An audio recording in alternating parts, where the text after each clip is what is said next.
আমরা আমি আপনারা সবাই মিলে আমরা কিন্তু বাংলাদেশকে আমরা অন্যখানে নিয়ে যেতে পারি। আমাদেরকে ইন্ডিয়া বয়কট কিন্তু করতে হবে না, বিচ ইন্ডিয়া করতে হবে। ইন্ডিয়ার ওপরে আমরা থাকতে কৃতজ্ঞতা জানাতে চাচ্ছি সেই সব তরুণ ছাত্রছাত্রীদের প্রতি যারা এই গত জুলাই আগস্টের আন্দোলনে হতাহত হয়েছেন, এবং আমি দ্রুত আরোগ্য কামনা করছি যারা এখনও হাসপাতালে আছেন, চিকিৎসা নিচ্ছেন তাদের জন্য।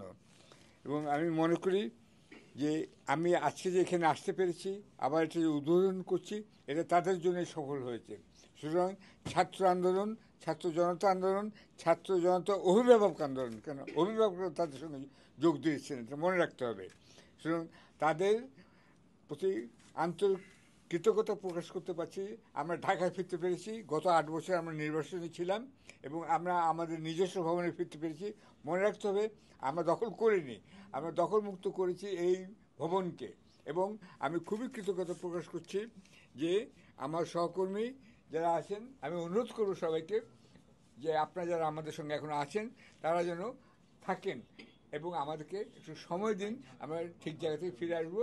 এবং সবশেষে আমি কৃতজ্ঞতা জানাই যারা আপনারা আমাদের সঙ্গে আছেন তাদের সবাইকে। তাদের জন্যই আমরা 15ই আগস্ট থেকে আবার বের করতে পারছি কাগজটা।